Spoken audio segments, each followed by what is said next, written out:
Le problème à résoudre est le suivant. Le plus fort n'est jamais assez fort pour être toujours le maître, s'il ne transforme sa force en droit et l'obéissance en devoir. Existe-t-il réellement un droit du plus fort? Et la force est-elle un principe suffisant pour fonder le droit? S'il est vrai que dans la nature règne la force, il n'est pas vrai que le plus fort reste longtemps le maître. Les forces y sont perpétuellement en conflit, et l'issue est incertaine. De plus, la puissance physique engendre une contrainte physique, et non point morale. Il n'est jamais interdit de désobéir à la force sitôt qu'on le peut. Le droit du plus fort n'engendre pas le devoir d'obéissance.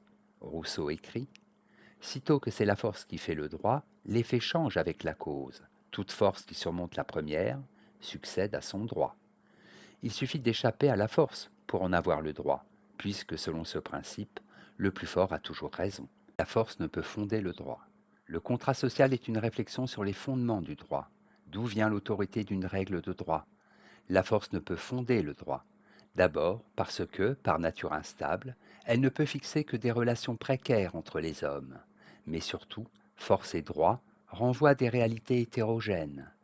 Cette hétérogénéité renvoie en dernier ressort à la disjonction soutenue par Rousseau entre le droit et le fait.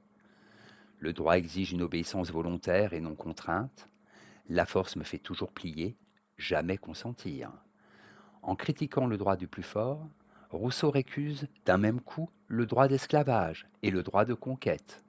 Au-delà, il cherche à renverser le vieux principe hérité de l'Ecclésiaste, selon lequel on doit obéissance aux puissances établies.